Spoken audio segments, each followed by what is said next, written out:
start this by taking a few.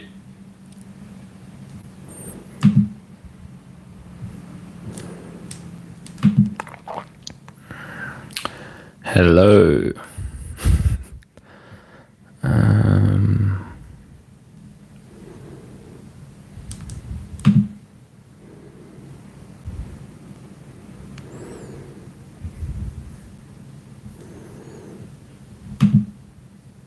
Start this by taking a few deep breaths. Shh.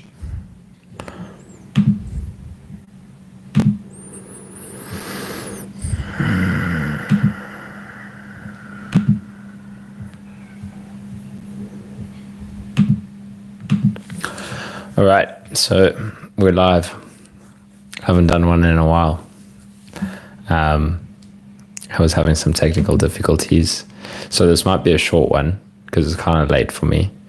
It's currently 10 to 10 p.m. But yeah, I just felt like hopping on. Let's see if anybody shows up.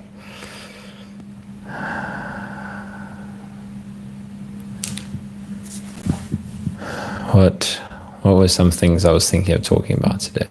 Oh, one thing I wanted to talk. Oh, if anybody's watching this, can you let me know how the audio is? Because I've got my mic plugged in, my nice new mic. Can you let me know how the audio? Oh, there I can hear it on my laptop. But yeah, if there's anybody watching, it says there's no one here yet, so we'll wait. We'll wait. But yeah, I'm just going to play it through my laptop and see if I can hear myself nicely. Because I've got my mic plugged in. There's going to be some echo. There's going to be some echo right now. Hey, there's two people. Anybody can confirm a mic check for me? I think my mic's fine, to be honest, because it sounds all right through my laptop.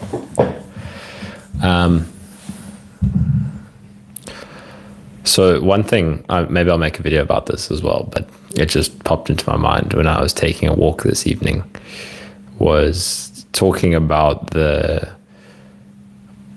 power of kind of changing your environment and how helpful that can be on the recovery path.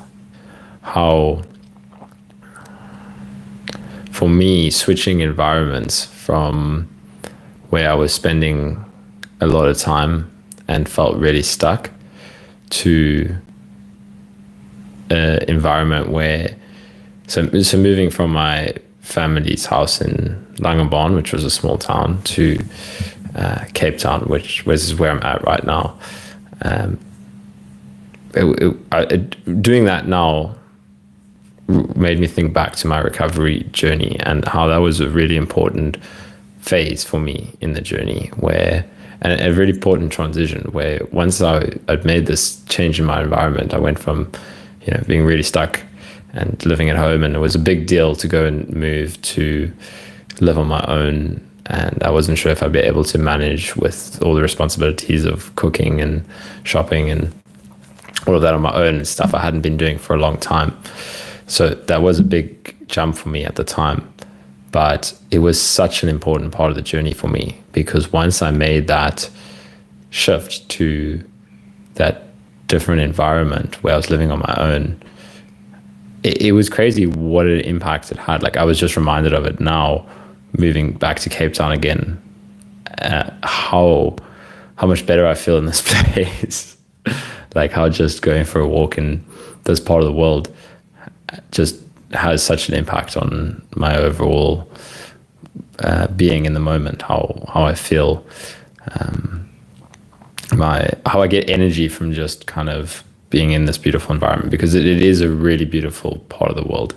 So that was such an important part of my whole healing journey, that I wanted to kind of emphasize that if it's possible for anybody, if you can kind of shift environments, if there is that possibility, it's something worth exploring, because it was really important it was just really profound and transformative. the overall effect it had, and how it allowed me to expand my boundaries. And I just had access to more beautiful walks in nature and beautiful parts of the city, that spending time now in these areas, I felt it really motivated my recovery. It inspired me being in this place.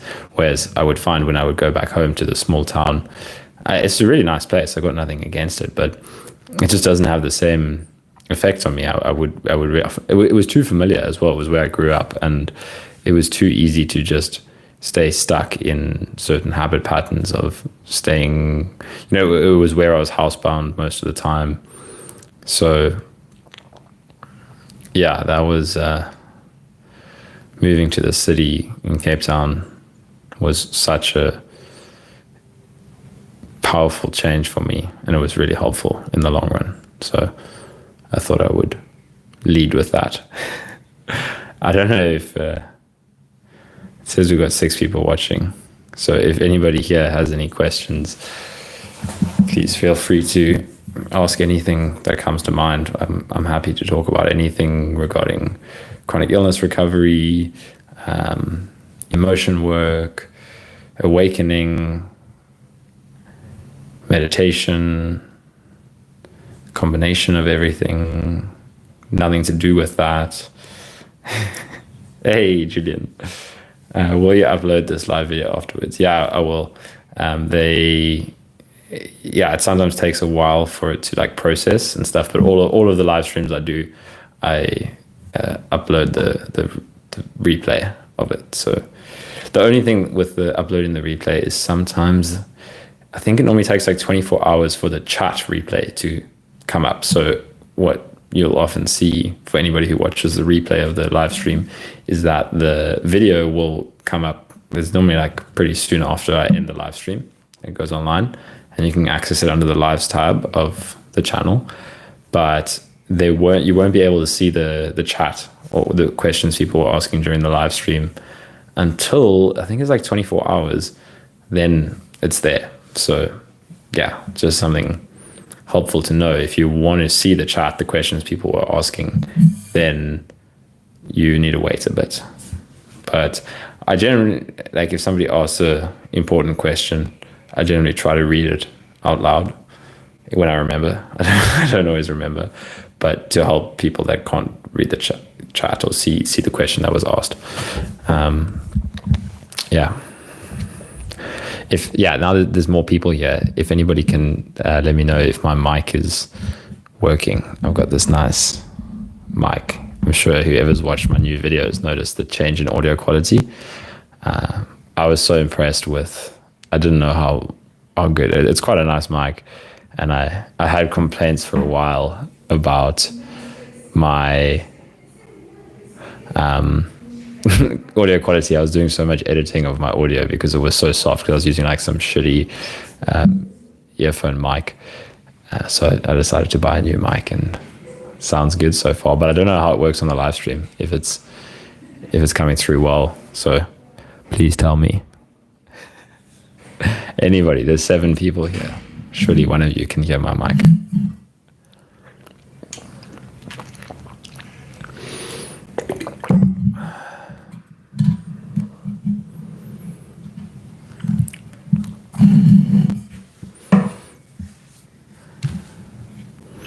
Oh, we got a question there from Muyadin Dahir. Sorry, I probably didn't pronounce your name correctly. Do I think CFS and childhood trauma are related? Yes, I definitely do. I think that trauma, the funny thing about, hey, Jay says the mic sounds good. Thanks, Jay. The funny thing about trauma is, with all of my research into it through my healing journey, I remember when I first heard the word trauma, it would always seem like it had to be such a big event. And I was always like, wow, I don't really have any trauma. But there's so much trauma that you're not even aware of during childhood. Like not even things that would seem like big events, but to the child, it is a big event, right? Like something happening with the main caregiver the first time the child realizes that they're not always going to be there for them, and the fear of abandonment arises, and then all these kind of childhood fears that actually do have a big impact on the nervous system. So what I wanted to say to answer your question is, yes, I think a massive part of CFS is the effects of built up, like it can even be, I would call it like micro trauma, like just emotional kind of repression over the years, like things that happen and then we don't know how to deal with it. We don't have the emotional regulation techniques, the nervous system regulation techniques to be able to process this in a healthy manner, to be able to work with the different aspects of the psyche and the nervous system to heal. So those micro traumas build up over time as we repress it, and then as we become more emotionally repressed, then we repress even more emotions. It's like this vicious cycle until something happens in the nervous system where physically this trauma starts to manifest. And that would be like CFS or long COVID or chronic pain or fibromyalgia, ME, all these kind of physical, mysterious conditions that people have where there doesn't seem to be a kind of purely biological, the mechanism, like why am I sick? Is there like everybody that has one of these illnesses or has experienced it knows that feeling of going to a doctor and not being able to figure it out. So yeah, I would say like these chronic illnesses are a manifestation of different kinds of trauma, and that's a big bucket term. Like it can be emotional trauma, psychological trauma, physical trauma, all of these kinds of things that build up over time. Like for me, it was, throughout high school, I didn't realize even how much I was repressing, how much, there was self-judgment building up and all these many things that happened. I was not in touch with my inner emotions at all. And it built up, and I just became more and more distant from how I was truly feeling, just trying to fit in with the world and more up in my head. And eventually that combined with stress, combined with a relationship ending, which was massively stressful for me because I didn't know how to deal with my emotions. Like this whole change happening where my whole life felt like it was crumbling, and then all these emotions were coming to the surface. And because there was so much repression, it just sent my whole nervous system into turmoil. And then that combined with COVID, combined with the fear of the symptoms, and then fear of CFS and severe symptoms, and this whole kind of turmoil was all, I would say trauma related. So, I don't know. That was a long answer, but the reason it was a long answer is because there's a lot to say on that. Like childhood trauma and CFS are massively linked. But one thing I want to say about trauma is, it can be quite daunting when we first explore this aspect of ourselves where we're like, wow, I remember this is how it was for me, where I was like, wow, I've actually got so much trauma that I didn't even realize. And the more I explored this work, starting to research it and read books about it and listen to people talk about it and doing the inner trauma work or whatever, it made me feel a bit overwhelmed that, wow, I'm never going to recover because there's all this that's built up over time. But it's really not the case. It doesn't matter how much there is. Often, a lot of intense trauma can push us onto this deep inner path, like awakening and healing and all of that. So it can be helpful early on. And then at some point, everybody has to, if you're on this path, you have to go deep and feel into the discomfort and the stuff that I talk about, the real letting go.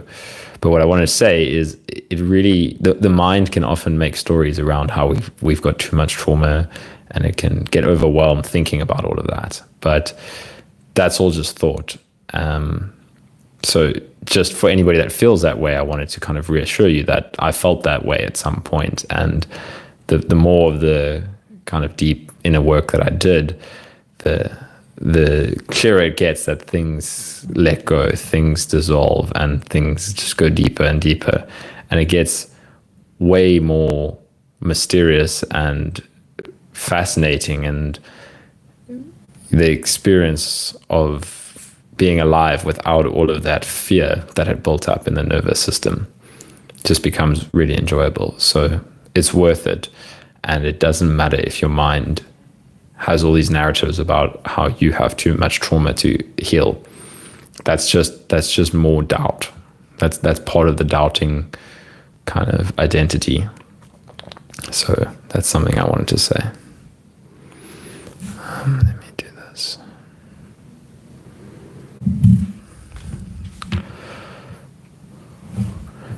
Okay, Julian says, okay, one question before sleeping. Meditation and inquiries are always about leaving thoughts behind and face emotions with compassion and love. But I realized I have no part in me which loves myself.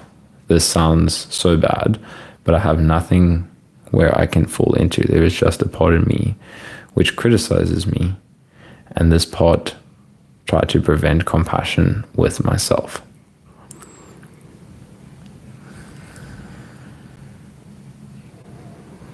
So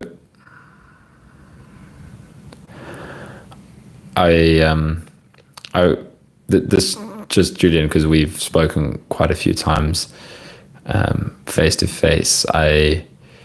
This reminds me of the last time we spoke, where I kind of mentioned that when it feels like there's a part of us that's not even compassionate, the reason that worries us, like why does that worry us?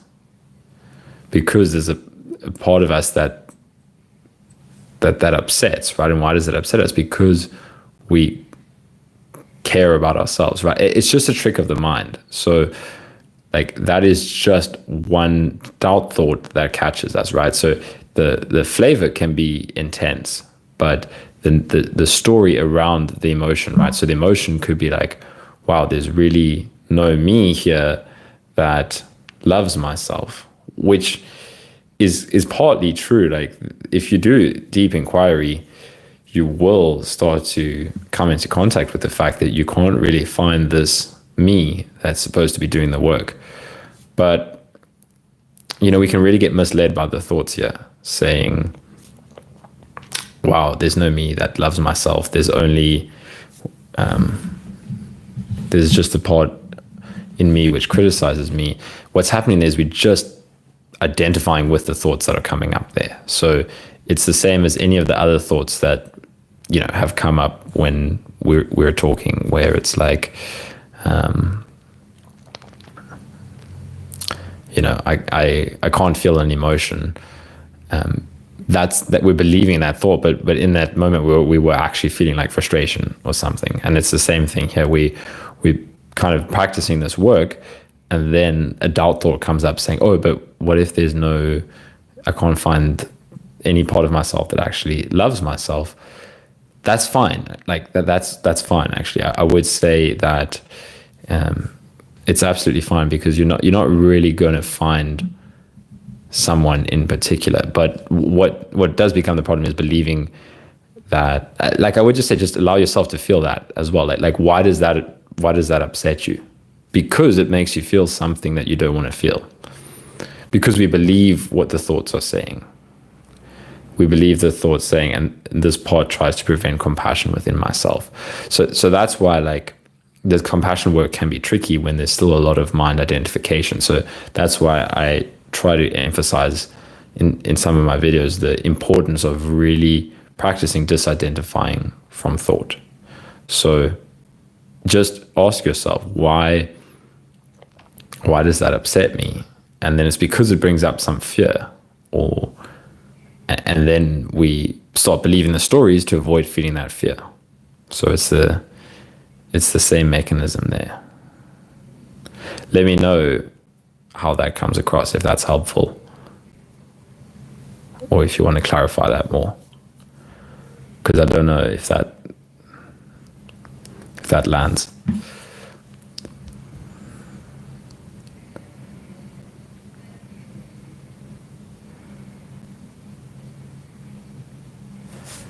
Jay says, I relate with that, becoming aware of mind patterns and how much fear controlling there actually is. This made me feel exactly the same. Then thoughts, I must be so broken to have these thoughts.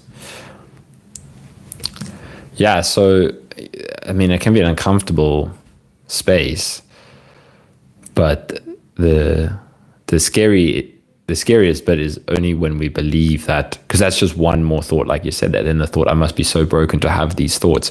That's just one more thought arising, and then, we could keep letting go, and it will get uncomfortable for the mind, because we keep saying that's just a thought, that's not me. And then the mind might ramp up the intensity of the thoughts. Wow, look at all these, look at how broken my mind is that I have all these thoughts. But it's just a thought, right? Even the thought saying, I'll never heal, I don't love myself at all. If you can just keep, that's just another thought. It doesn't matter the content of the thought. It's just a thought arising. But then feel into it, like, okay, how does this make me feel? And then that's where I like to use the soothing work. It's like, if it does send the nervous system into like a kind of free state because it's so intense, then it's like, it's okay, let's soothe that. That's fine.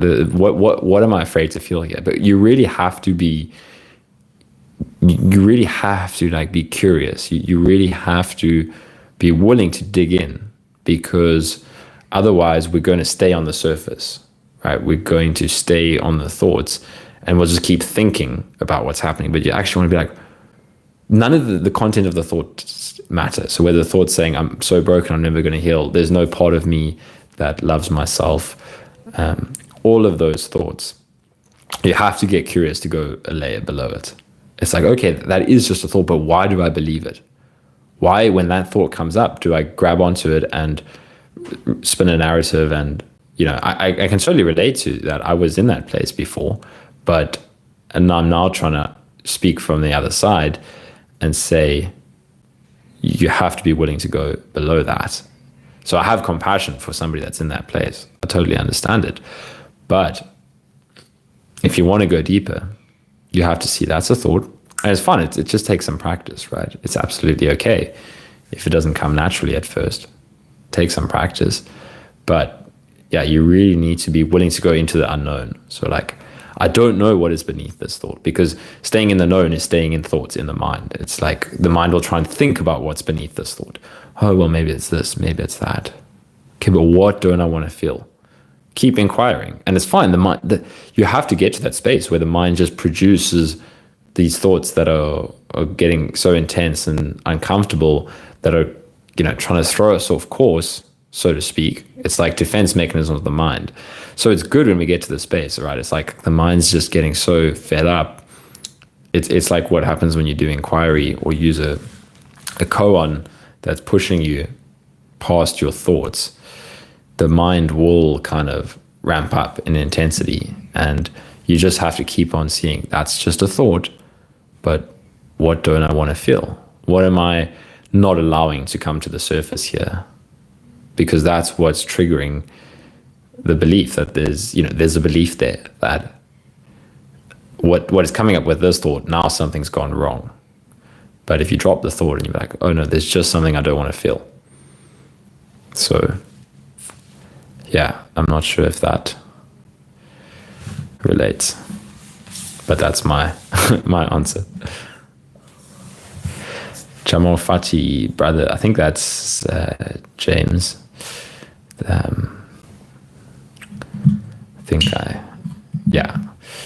Hope you're well, blessed to be here. It's nice to hear from you. I haven't heard from you in a while, man. Julian, yes, I totally understand what you mean. Still struggling with the intensity of the thoughts, which makes inquiries hard, but I realize I still have to practice observing thoughts without any special topic in the meditation. Yeah, absolutely, Julian. I feel like that's always, like, that's been the case when we speak, is just keep noticing that, because it will make everything else simpler. Like, that's often why the emotion work is difficult, the compassion work is difficult, because we get caught up in the thoughts. So I would say keep focusing on that. And then I recommend the emotion work and the compassion work when things just get really intense and we feel like we're having a breakdown or whatever. Then let's soothe. Let's have compassion. But that is really key, is the disidentification with thoughts. I mean, that is why awakening is such an important part of this process, because until we break free from identifying with the mind, with the thoughts, with the concepts, we just keep believing the next thought that comes up. Once we break that spell through inquiry, and this is why I always recommend Angelo's work, because he's just got such good resources out there for this. We break the spell with inquiry, or the technique of noticing the next thought and letting go. What's beneath that I don't want to feel? Notice a thought. That thought isn't me. The thought saying, well, who's watching the thoughts? It can make us really curious, like who's watching the thoughts? That's a thought. But once we can do this, we can break free, then everything else just will be easier. I can promise you that. But sometimes we have to just really, we almost have to, for somebody that gets really caught up in believing the thoughts that makes everything else tricky, you almost want to have like a one-pointed approach. This is what Angelo talks about in his book, in the inquiry chapter, I think, and he's got a few videos on this. And I think it's a really good approach for somebody that gets caught up in their mind a lot, is just keep on discarding thoughts and just come into like a one-pointed kind of meditation, not about creating a feeling, not about getting somewhere at all, just to break beyond your mind, basically. So like one way of doing this is with a Zen koan, what is mu? Because there's no conceptual answer. It's just whatever comes up is a thought. So then you keep going, you keep asking, or you can be, who am I if I don't answer a thought? These kind of one-pointed approaches, then whatever the mind produces, it doesn't matter, because you know that what you're looking for is not a thought answer. So the mind saying, this isn't working, I don't understand, that's just a thought. And if you keep pouring your energy into this, it gets more intense. It feels like you're going to reach a breaking point. But if you keep going, that's when awakening can happen. But, there's a timing to this. Often we're going to keep stepping back from the real letting go, and then things will get intense enough to push us again, and then we'll step back, and then we'll have enough struggle to push us to keep on letting go of the thoughts. So, it's hard to tell exactly when, but yeah, that's what I would recommend, is a kind of more one-pointed approach. Just don't worry too much about doing the emotion work, doing this, doing that. Just keep on pouring yourself into an inquiry and letting go of the thoughts.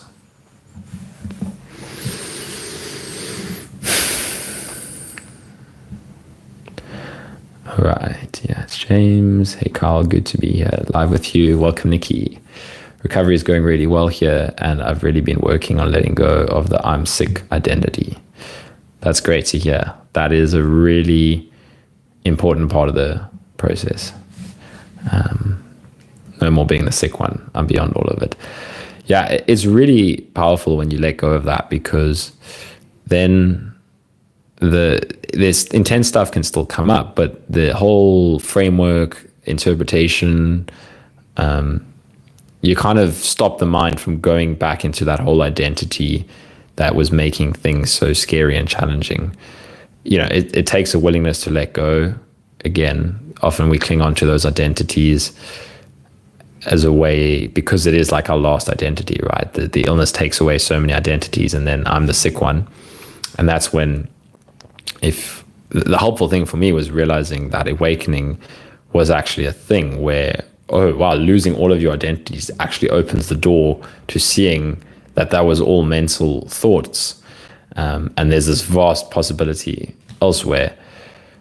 So yeah, but there's a big fear barrier often. So, but once we do that, then there can just be intense sensations in the body without the mind labeling it as, I'm having a chronic crash and now this is going to happen, that's going to happen. It's just like, this is what's here. But it takes a certain willingness to be able to do that, because then we have nothing to kind of avoid it with anymore, right? So that's what it's like for me. If I experiment a lot nowadays with pushing my nervous system to the limits in many different aspects. It's like, what if I lived the worst possible lifestyle. I did this for a while. Now I'm kind of back in more of a balanced lifestyle. But for a while after full recovery, it was like, what if I did all the wrong things? I stopped meditating. I allowed myself to, eat like shit and do this and do that and push my body to the extreme in all these limits. And then I would have, intense responses from the nervous system. But there was no possibility to call it chronic illness anymore, because I just knew that wasn't the case for me anymore. It was just like, wow, this is intense, and I just got to feel it. I got to see what this brings up in the mind, and I got to see where the mind wants to cling on to some identity, some way of kind of turning this into a story of being a victim or something like that. So yeah, I mean, that's a great step. James says he's reading Awake. It's your turn at the minute. That's good to hear. How's it going? Yeah, I can't remember if last time we spoke, if you'd read much of Angelo's book or not. But that book, if it's the right time for us, is one of the most powerful catalysts for awakening that I could recommend to anybody. But at the same time, if it's not the right time for us, if someone's just not ready to let go like that, it can just not really resonate, which is fine at all. But, based on the messages you sent me last time where you were really struggling again, often when we hit these kind of places, and then that's when the possibility of awakening will really land, because it's like, okay, I'm finally willing to let go of everything else, of all the avoidance patterns, of all the identities, of all the, things that the mind can conjure up. Then we're in a powerful place. And if we have a book full of really potent pointers, it's a really good book. And I would just keep coming back to some of the sections, because there's so much in it that the first time we read it, it just gets kind of processed by the ego. And then if we come back a while later, we can really see what was actually being transmitted there in a different way. But I'm curious how it's landing. Mohammed Abdul Jawad says, whenever you have shitty thoughts, use it as an opportunity to bring the attention back to the body. I found this to be great. I still struggle with it sometimes, but it gets easier and more fun. That is a really excellent approach. I definitely support that. It's very similar to what I would do, is see whenever I would have symptoms or thoughts about symptoms, what the wording you use there is use it as an opportunity. When you start to have this kind of a mindset about what's going on, you just set yourself up for kind of progressing, right? Like even if you have a big setback, even if you're struggling, even if you have to let go and whatnot, if you can see in your mind, like, okay, this is an opportunity to feel something that I need to feel, to let go of a thought, to bring attention back to the body. That is such a, I noticed it in some of the people that I've worked with, where this was something that clicked for me early on. So I don't actually talk about it much. Is like that mindset of shifting from this is something bad that's happening to this is an opportunity. Like just that simple shift, if we keep reminding ourselves, that was so helpful for me. It was like, every time I have symptoms, it's an opportunity to work with resistance. It's an opportunity for me to learn how to let go into resistance. And by reminding myself of this every time, it massively shifted the whole reaction process. Like, it takes time, right? It doesn't just click. Like, there's a habit pattern to resistance and avoidance and fighting and distraction. But if we just keep coming back to this, if we keep trying to remind ourselves of it, it's just one method, but I think it's a really helpful thing. So I really like the way you put that. And the other aspect of that, what you said about whenever you're having shitty thoughts, use it as an opportunity to bring attention back into the body. The interesting thing that we can realize at some point, for me, this clicked a while after awakening, after recovery. I was on a retreat, and the whole retreat was about 10 days of silence and just observing sensations without reacting. And, on like day 5 or something, it became so obvious, or it became very clear to me. It was like an insight that whenever I noticed I was up in my head thinking, even just mind wandering, it seems like innocent mind wandering, thinking about the future, thinking about the past, it is because there's something in the body you don't want to feel. So what you said there about use shitty thoughts as an opportunity to come back into the body, that's a really powerful practice to do, because the reason we're having shitty thoughts is because there's something in the body that we don't want to feel. It's kind of the mechanism of mind. It's like we learned at a young age to use the mind to get away from feeling certain things. And it was innocent at first, but it becomes such a habit that we do it more and more and more until we get so caught up in all these thoughts that we don't even realize that there's something in the body that we're avoiding. It just feels like thinking. It just feels like, oh, I just want to think about this. I'm just thinking, right? We don't even realize that the reason that these thoughts are unstoppable, uncontrollable, is because there's stuff going on in the body that it's too uncomfortable for us to feel. There's beliefs saying, I can't feel this. So it might, that's why I said this is often quite a deep realization, because we don't even realize it at first. It's not a conscious choice. It's a unconscious habit pattern that's kind of has a lot of momentum. But yeah, that's a really powerful practice to just notice when the mind is revved up, bring attention back to the body. But I know for some people that this can be challenging, right? I've spoken about this enough and had people comment and ask questions and spoken with people about it, that for some people, we can't make that link yet. And I could know when I couldn't have done that. I needed to have awakening first. I needed to really do deep inquiry and read Angelo's work and listen to his videos to kind of wake up from the mind, see that there was actually nobody there that was really suffering. It was all just a thought suffering from believing another thought, and that thought believing that thought. And there was nobody at the center of it that was actually suffering. Then you can start to see this kind of stuff later on. So if that doesn't make sense, right, if I'm saying that, when you're just thinking about past and future, it's because you're not feeling something in your body. If that just doesn't resonate, you're like, no, I'm just thinking. That's fine. Then I would explore more the process of letting go of thinking.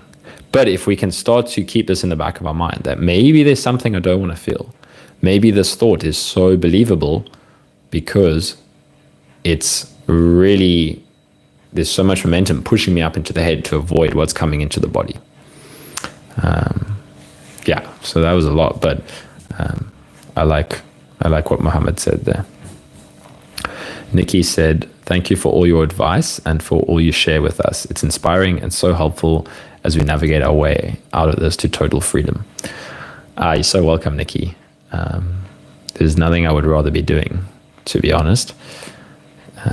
It's so enjoyable to be able to, like I'm going through this journey myself in any case, right? The recovery, awakening, and then now just deeper, I like what you said there, to total freedom.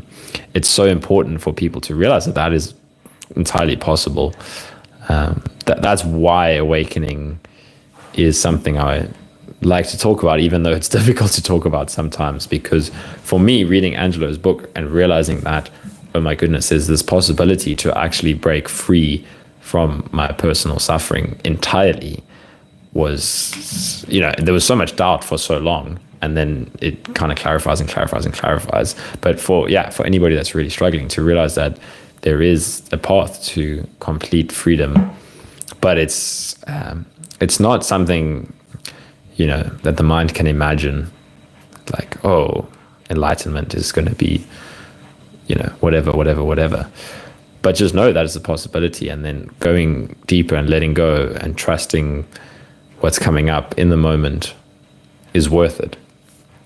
So, you're welcome, Nikki. And it's nice to be able. It's nice that me just talking about the things that I've been through is helpful for other people. That's the cool thing about this process, is like this is just a free side effect, being able to talk about it, because I'm going through it myself in any case, and sharing it is helpful. So that's cool.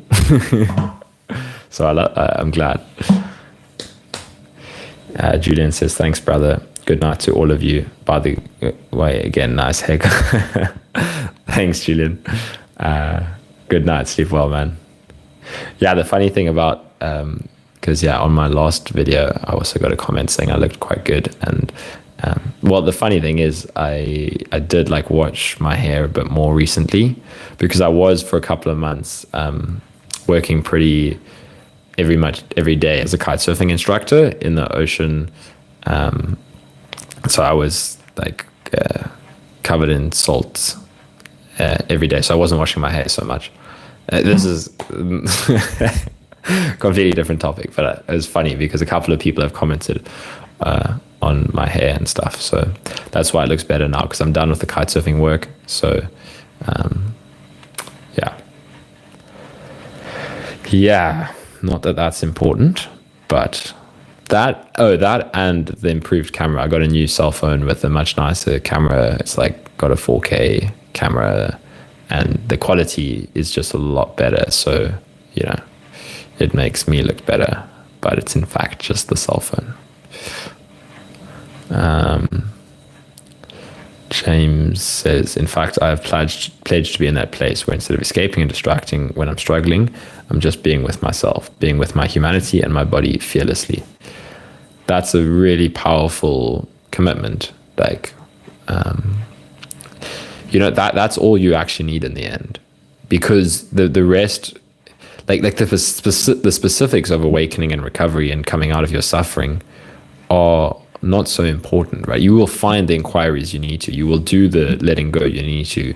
You will find the kind of pointers that resonate and stuff if you have that heart level commitment of fearlessly coming back into the body, into your own humanity, into your own beingness, even when the mind wants to flee. And I know with you, like, you've had a couple of big setbacks over time, and that's often what we need to really make this commitment that no matter what comes up, I'm going to come back to this. I'm going to pledge to be in that place. And at the same time, like that heart level commitment is all that matters. At the same time, it's okay, like you never actually do have a setback, because even when it feels like we've wandered, maybe that's the push, that discomfort we need to help us to let go later on, right? So at the same time, I always want to encourage somebody to be gentle with themselves, because often when we do wander, the most helpful can be to, but sometimes we do need that just like unwavering commitment. That is really powerful, because otherwise we can keep, the mind can keep kind of deciding like, oh, do I want to do this? Do I want to do that? And kind of keep dipping its toes in and pulling out. And eventually that's kind of like that one-pointed approach I was mentioning earlier with Julian, is that burning desire to go beyond your own suffering is what drives this process. It's not so much some magical inquiry, like finding the imperfect inquiry question. It's the fuel behind the inquiry. It's taking all of your suffering, right? Instead of trying to get away from your suffering, it's going directly into all of your suffering and knowing that there is a way beyond it, that there is another side to this, right? That you don't have to suffer forever. There is a way through it, but the mind doesn't know how, right? So that can intensify the suffering. But instead of going away from that, how do I get away from my suffering? It's use all of that suffering as fuel to kind of go beyond. So that's, again, that kind of one-pointed approach. But for me, that was just a really helpful kind of pointer a while back, was using my suffering to kind of push me to go deeper, to push me to let go, to push me to inquire. Is I know that all of these people that I used to listen to, Sam Harris and Angelo DeLulo and John Aston, and all of these people who'd had these, and Adyashanti, and all of the people on the Waking Up app, who'd had these awakenings, these shifts. And I knew it was possible eventually. I mean, at first my mind doubted it, like, what the fuck is this? But eventually it resonates enough. It resonates enough where you know it's true. But how do you get there? How do you get there? And then putting that burning desire behind a question like, who am I? Where is the me that is suffering? And then the mind will wander. But if you have that burning desire, you will eventually get fed up with the thoughts, and you'll keep coming back to this kind of one-pointed burning desire to go beyond your own suffering. Angelo's got a video called The One-Pointed Approach, which I think it's such a good video for anybody that wants to kind of taste this approach. It's so good. Like, I would often just come back to it and watch. Even now, I feel it's helpful for me to go deeper with inquiry, because it really just, you just stop referencing the mind. You just come back to this kind of, it's impossible to say. That's the clue, because it's not of the mind. It's kind of what's pre-conceptual, what's before thought. And if you just keep on not grabbing onto a thought, you can kind of taste this more and more. So I really like that video, and I really recommend it to anybody who has this kind of intention to break free from their own suffering.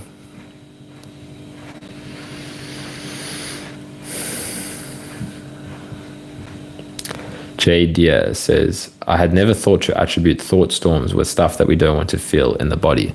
I guess it makes a lot of sense how we go to our heads to not feel this. Thanks for this advice. Yeah, you're welcome. I'm glad that resonated.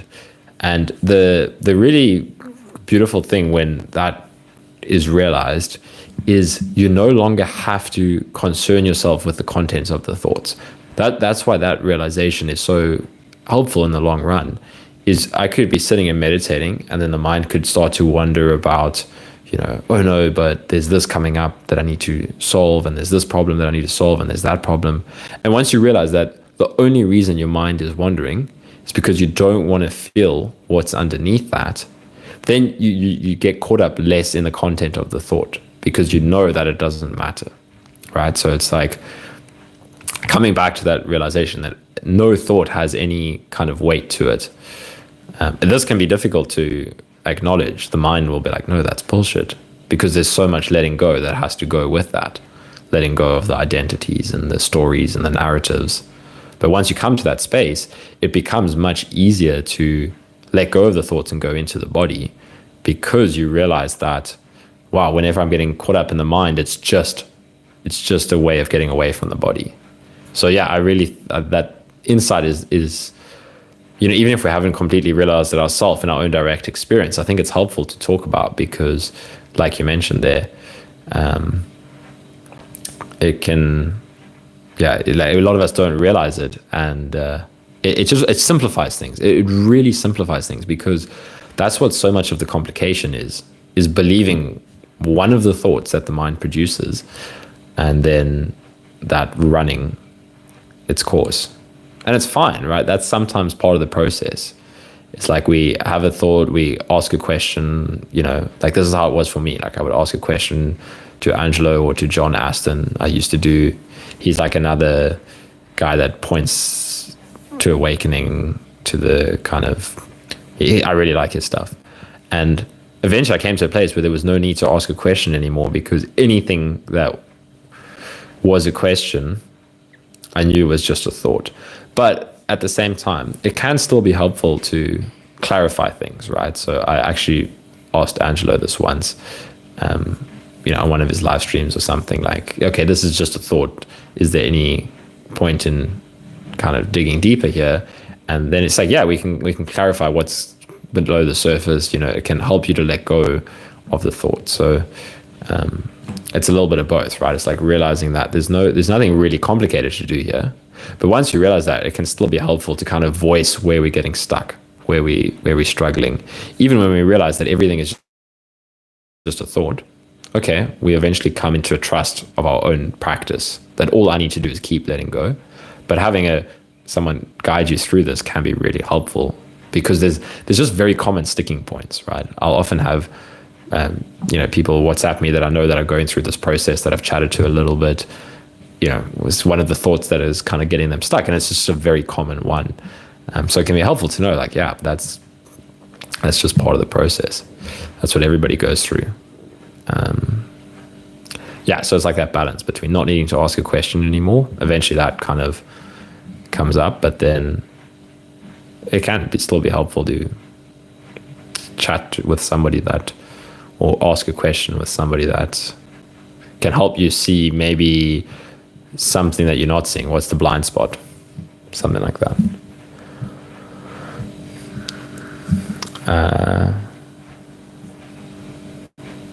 All right. Vlog said, which book do you most recommend? Forgot the name.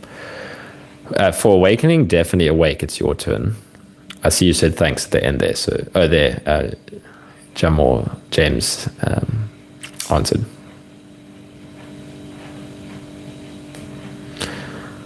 James says he's reading it slowly. Sometimes lines just hit me deeply, profoundly, and I stop reading. That's probably the best way to read it. I agree. Like, to not read it from like a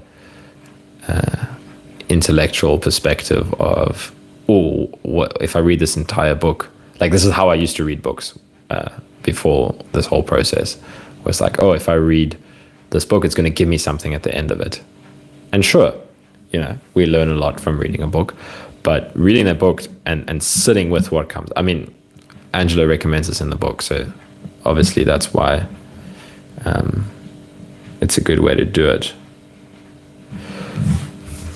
But yeah, like if you could just sit with the pointers and go into your own experience, because that's the whole point of it. It's like it's pointing you into your own experience. It's something that's here for you. Angela can talk about it, and that can give it a taste for you. And early on, that's really powerful because we don't even know that it's here in our experience. But to sit with that and to realize it in your own experience that's what it's really all about.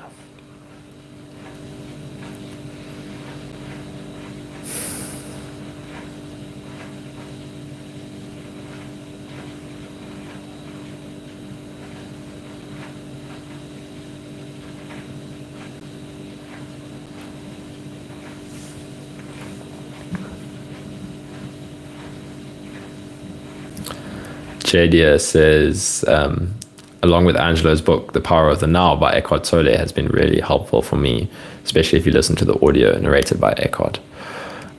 Yeah, I'm glad you brought that up because I think that is one of the best starting books for anybody as well. I read, it's a funny story for me with that book because by the time I found out about Eckhart Tolle, I'd already kind of had some big shifts myself. And I wasn't really reading books anymore. I was just kind of going deeper into my own experience. But I'd heard Angela mention and a bunch of other people, and I'd listened to some of Eckhart's quotes and stuff, that The Power of the Now is probably one of the most accessible starting books. So I used to recommend it to people as a good starting book, but I hadn't read it myself, which was kind of funny. I'd be like, this is probably the best starting book I would recommend for going into awakening and spirituality from a really good pointer, like somebody that's not talking a bunch of nonsense, that's got really deep insight. The Power of the Now is probably one of the best books, but I hadn't read it. And then recently I actually went to go see Eckhart Tolle. Came to Cape Town, and a friend of mine and I went to watch him, and I started listening to The Power of the Now beforehand because I had been wanting to listen to it just so I could know what I was recommending to people. But I'd heard Angela mention multiple times that it's one of the best books, and for me, I truly resonate with Angelo, so I wasn't worried whether it was a good book or not. But I did listen to it, and I was I was kind of surprised in a good way at how much I liked Eckhart's expression. Like, again, I kind of, you come to a place where you don't really search for the answers in books anymore, but to just hear somebody express from this place of being, from a different way. Like, I really like Angelo's stuff. That's kind of my favorite pointer. But then hearing how Eckhart would talk about a very similar thing in a different expression, that can be really powerful as well, to kind of get somebody else's flavor of this talk. So I really like Eckhart's book. Yeah, The power of now. I love it because it's so much about time as well. Like I find investigating time so powerful because it just stops the mind, right? So, yeah, when I listen to Eckhart's book and how much he talks about time, I love it because Angelo's got a few pointers on time that for me are kind of some of the most powerful. Like if you let go of past and future right now, what's here to go deeper into? It just stops the mind because you realize that all thoughts are referencing past and future, right? But all past and future isn't thought, right? In direct experience, there's actually no past and future. So it can be such a great inquiry point. And for me, I love it. It makes things so mysterious, right? This present moment just becomes so mysterious because there is actually no past. There is actually no future. It's all just in the mental framework. Sure, on a relative level, we can talk about, what happened and what's going to happen. But when we believe that to be reality, that's when we suffer because we're turning this kind of indescribable expression into a bunch of concepts and then believing that those concepts are what this is. And it just doesn't feel right. And that's why we suffer because some part of us is like, hey, this isn't actually right. So yeah, I love the investigation of time.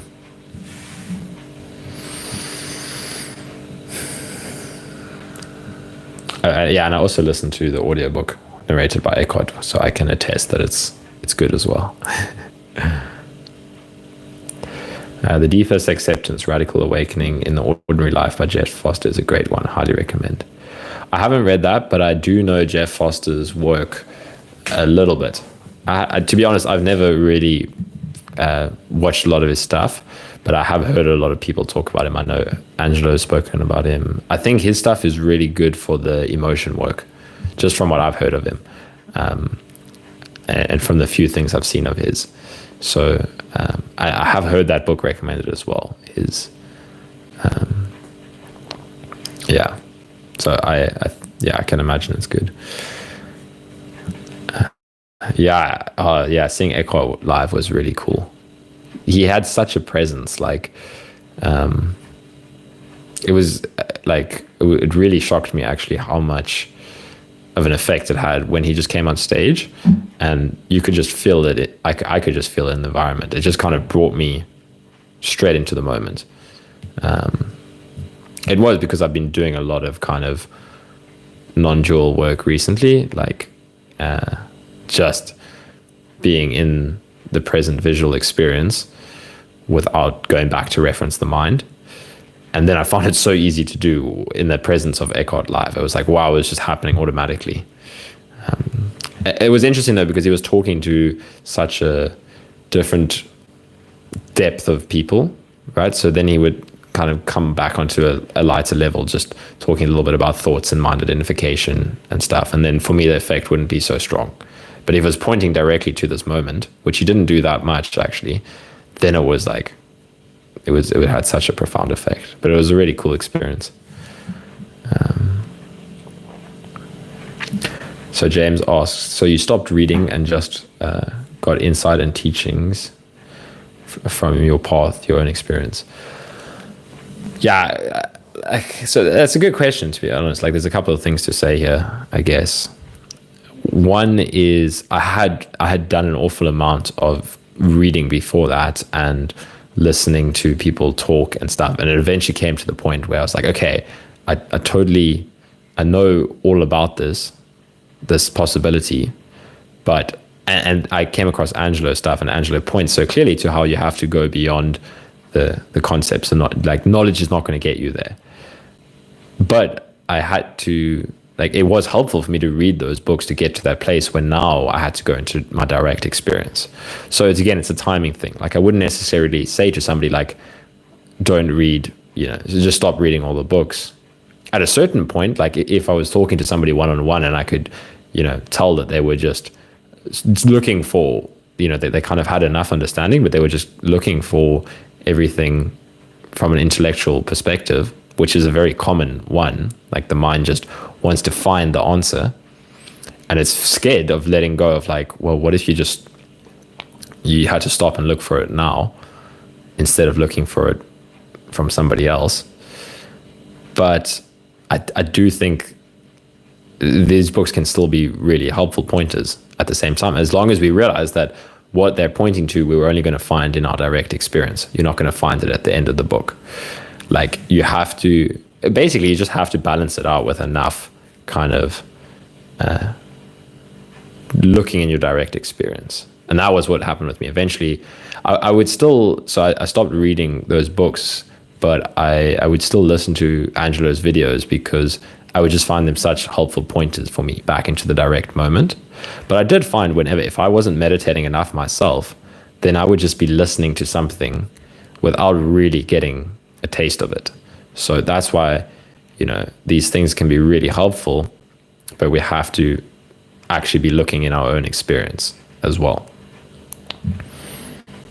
And now there's a few books that the one book that I kind of read a little bit more of nowadays is Adyashanti. I'm not reading it at the moment, but the most recent book I would say was Adyashanti's The End of Your World, because it's about post-awakening, which has been really helpful for me, was kind of all these little ego traps after awakening. And then obviously Angelo's got so much post-awakening content online as well, like shadow work and equanimity work and stuff. So that's the kind of, I would still consume a lot of this kind of stuff, but then going on a 10-day retreat and you're not having any access to any of that, balancing it out with enough doing the work yourself, that's where the shifts happen. But somebody pointing you there is also really helpful. Like I have gotten so much benefit from the amount of content that I've consumed, but realizing that, also what's been really helpful for me after awakening and recovery has been not holding back from life anymore, and how much I've been forced to feel by being busy, and then balancing that out with meditation as well.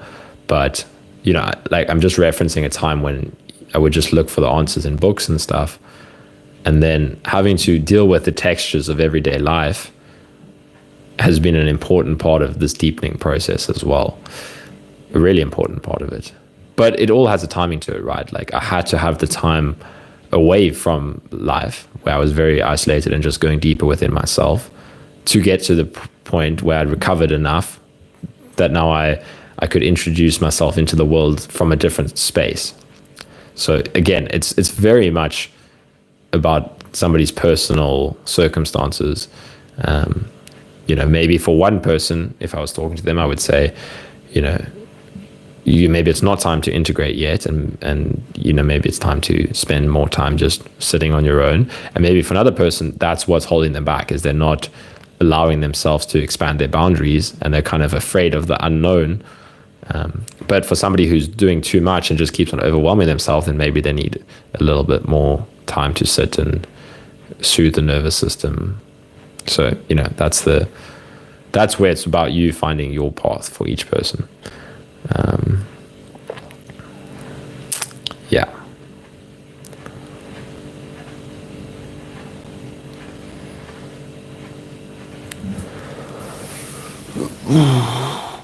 Let me just have some water.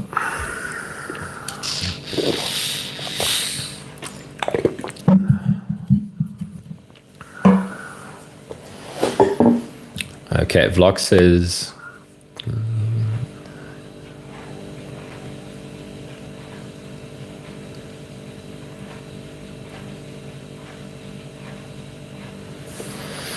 yeah, so he says, can you give any insight into avoidance and the feeling that we need to distract ourselves from sensations and feelings?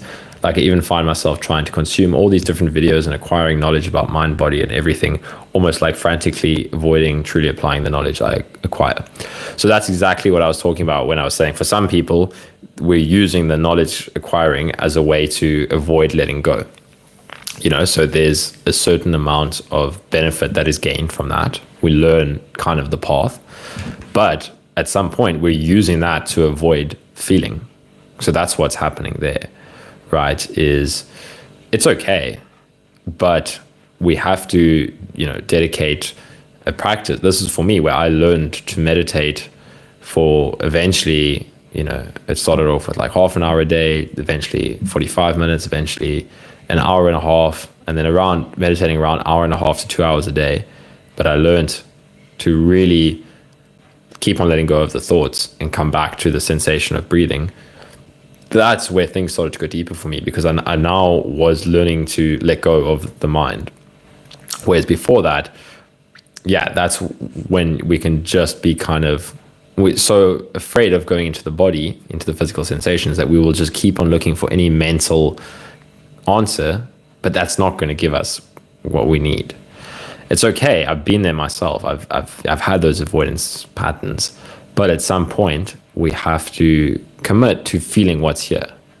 So when that's happening, it can be helpful to, if we're frantically looking for the answer, it can be helpful to stop. This is where a retreat can be really helpful, because you're forced, you got no mental kind of stimulation. You just have to face what's coming up in the moment for a long period of time, depending on what retreat you do. But for me, that's where it was always helpful. When I noticed myself going through strong distraction or avoidance periods, like some way of forcing myself to just sit more. Guided meditations can be helpful if we struggle. Like, they've served a lot for me. But yeah, the book, The Mind Illuminated, was really helpful for me because it taught me to really meditate. So I was reading, but a massive part of the book is meditating like 2 hours a day. So that's what I would say, if that resonates. Okay, Safwat says, I don't even know how to go about feeling into my body with anhedonia. It's like I'm numbed out from all sensations, emotional, physical, etc.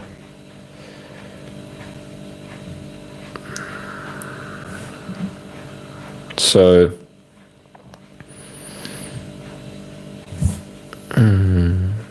that's where, for me, something like cold water exposure was really helpful, because I had this phase where I was like so depressed and just had no motivation, and I was just so stuck in that kind of freeze mode or that fear mode. That something that forced me into my body was a really helpful tool that I could then start to do these other techniques. So finding some small body work like that, for me, it was cold water and stretching, like some yoga stretching, but really just holding some stretches, really committing to these things, because again, there's so much fear of going into the body that we become very distant from the body. And then it's like we have to start to do this work to get closer to it. So those are some things. Some body work can be really helpful. Some massage, feel into where they're, pressing in your body. I did a lot of this kind of work as well. Cold water, stretching. I would do facial lymphatic drainage massage, which was really helpful to get my attention from all your energy goes up into your head when you're thinking, and to get that down into my body. That was really helpful. Yeah, I would explore those kinds of things. And then along with meditation, it doesn't matter if we can't really feel into the body yet. That can come with time. So focus on the thoughts. Focus on the thoughts saying, I can't feel into my body because I have anhedonia. That's a belief that if we believe it, we kind of stop ourselves from going deeper. It's okay that happens. Like, that's natural. But if we practice this, meditating, noticing our thoughts, we can start to see where we're getting caught up in a thought and then we're not letting go.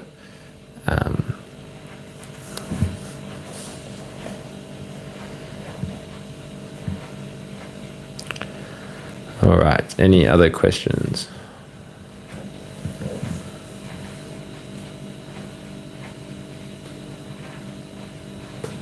Yeah, James says it nicely. The books are a stepping stone, but to go into your own experience can be a scary path, and it can get to a point where the books are just another distraction. That's really what it comes down to, is going into the unknown. And the mind can use books and resources as a way to hold on to the known. So at some point, the reason it's scary is because we come face to face with those fears, like what if I'm doing it wrong? All these doubts, and then you have to fill into the textures of those doubts. Well, why is that doubt so believable? And then you keep going into the unknown.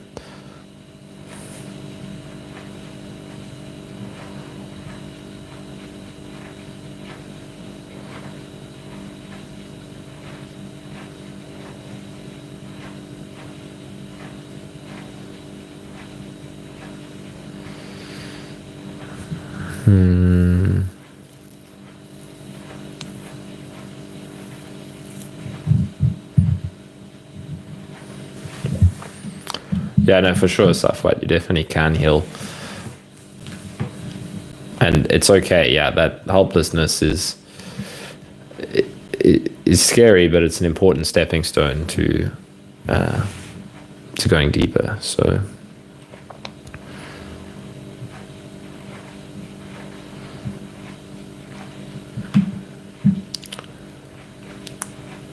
okay, I think last question, and then I'm going to go to bed.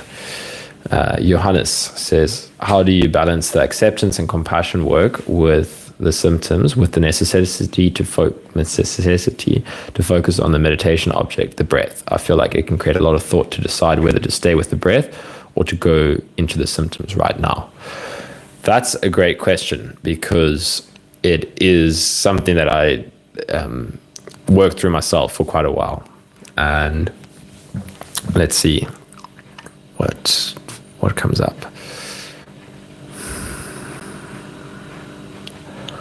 So it really, for me, came down to noticing that we're getting caught up in the thought as well of confusion, right? We're getting kind of caught up in the thought around not knowing what's the right practice.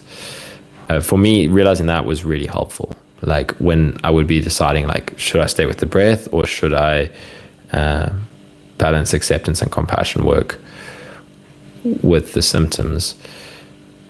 I had a lot of confusion that would come up around that. And, Angela's got some really good videos on this that would be really helpful for me. Like one, I think, called like Indecision in Spiritual Practice, and how to deal with uncertainty, and which technique should you be using. There's a couple of videos like that where we talk about that exact experience, and it's the mind's way. It's like some mind identification coming to the surface, where it's like, do I do this technique or that technique? And just sitting for half an hour, and so let's say I would set the intention to stay with the concentration object, like the breath. And then if there's so much distraction coming up, right? If there's so much thought and symptom and that, then doing some acceptance and compassion work to work with that, and then come back to the breath. And then if the mind wanders, then go back to that. So for me, it eventually became a very intuitive thing, was like, I would set the intention to explore the breath deeper and deeper. And then when the mind would wander, or just for whatever reason, there was a flare up, or things were difficult, then I would meet that with compassion and acceptance, because there would feel like there would be a lot of straining to try and push my mind onto the meditation object of the breath. It just wasn't working. In those situations, I would say that's where you want to do the acceptance and compassion work, because then I would ask myself, what's coming up that I can't feel?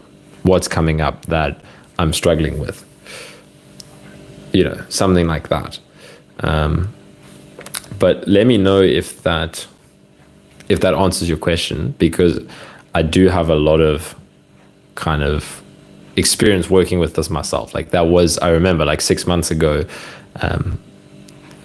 after some big shifts, and then it was like, wait, now do I do acceptance work, or do I go back to the breath? Because the breath would really bring me like deep into the present moment. But at some times it's just not accessible, right? We just have to do the acceptance work because there's something coming to the surface. So then you do the acceptance work, and it will feel clunky at first. Like we still don't know if we're doing it right. And over time, the more time you just dedicate to sitting and doing the work, right? So if you sit for an hour or half an hour or whatever, and you kind of feel your way through it, that's still really powerful work. And if you keep doing that, it just becomes natural. Like for me now, it will just, I'll just sit and do some inquiry and feel into kind of the pure presence will be quite accessible. And if it's not accessible, then it's like, okay, what's coming up? Am I resisting anything? Is there anything I'm afraid of feeling? But it happens very naturally now. There's not a lot of thinking about it. But I went through a lot of those kind of phases myself. So I can totally relate to what you're going through, or that doubt thought. And if you just keep doing the work and keep trusting, keep playing with it. Like, okay, maybe there's something I'm not feeling here. Maybe there's something this was a big one for me. Maybe I'm trying to get myself into a deep meditative state by staying with the breath because I don't want to feel some emotional experience that's coming up. That's often a big part of it, where it's like, there's something coming up and we'll try to access some form of peaceful meditation that we've had before, like focusing on the breath, to avoid feeling what's here. So a combination of the two is really helpful, because improved concentration, I highly recommend to be able to do all of the other work.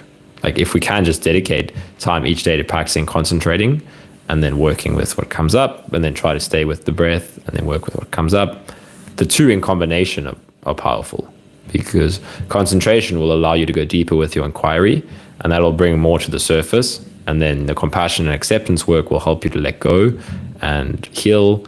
And then concentration and inquiry will help you to go deeper, and then compassion and acceptance. And then together, that's just like a lovely little synergy of awakening. So, yeah. Alrighty. But yeah, you said that resonates, so that's good. All right. Well, what I'm going to do now is I'm going to meditate in any case. So I think I'll just leave the stream going. If anybody that's on the stream wants to meditate, it's often helpful to join somebody. And if you don't want to meditate, that's fine too. So let's pull up a timer and do some silent meditation. I'm not going to do a guided meditation because I myself want some silence.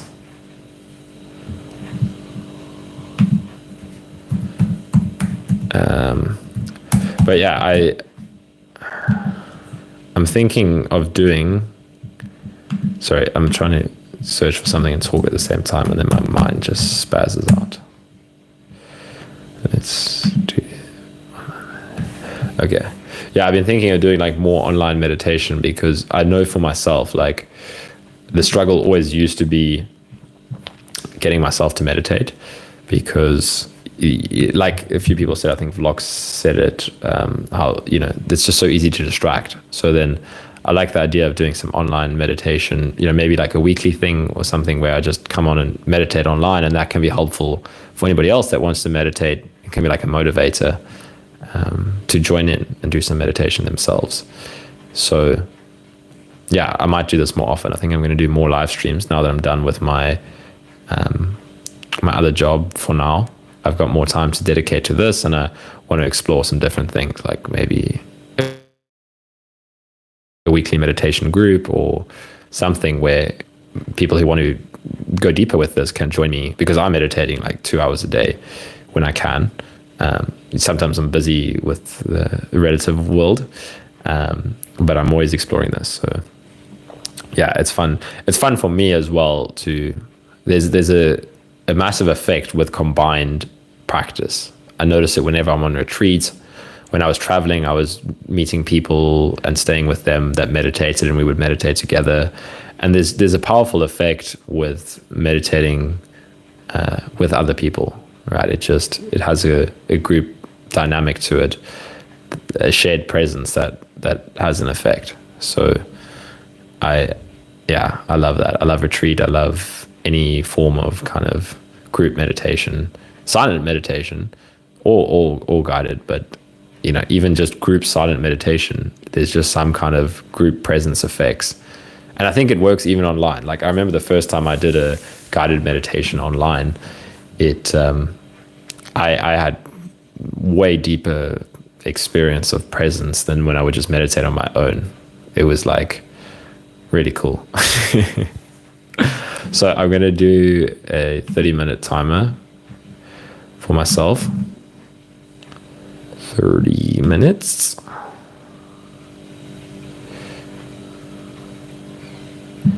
And then whoever wants to join can join. Yeah, for whoever is, I don't know, I see no one's talking on the stream. So whoever is going to join, what I would recommend is, 30 minutes can be a long time if we haven't meditated for that long before. So just kind of do what I was mentioning now with Johannes, where you kind of bounce in between,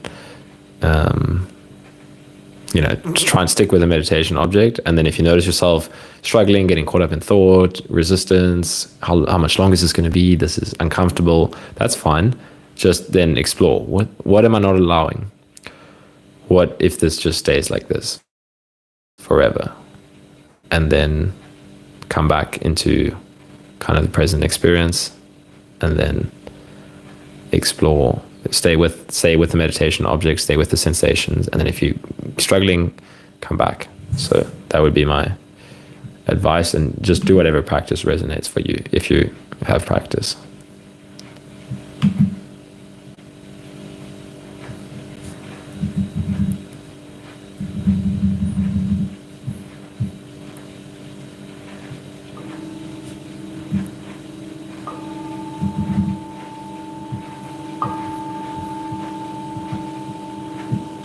Okay, 30-minute timer starting now. Let me just quickly put in the chat, if anybody joins the stream while I'm meditating, they can know what's happening.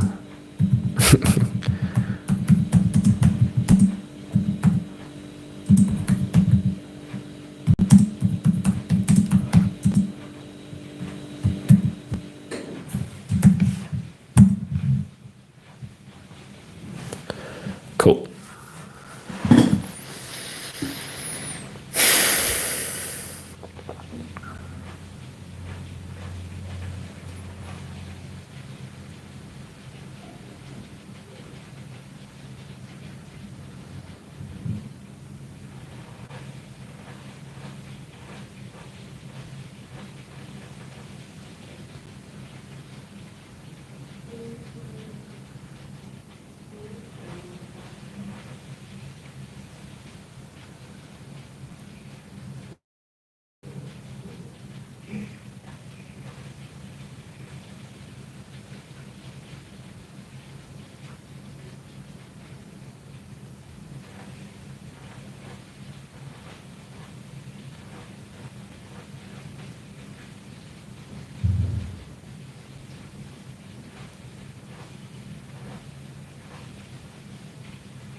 I see the timer. The timer didn't work on my laptop, so I have no idea how long that was.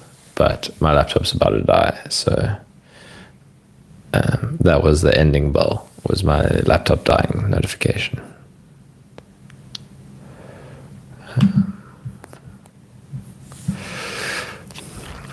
Cool. Okay.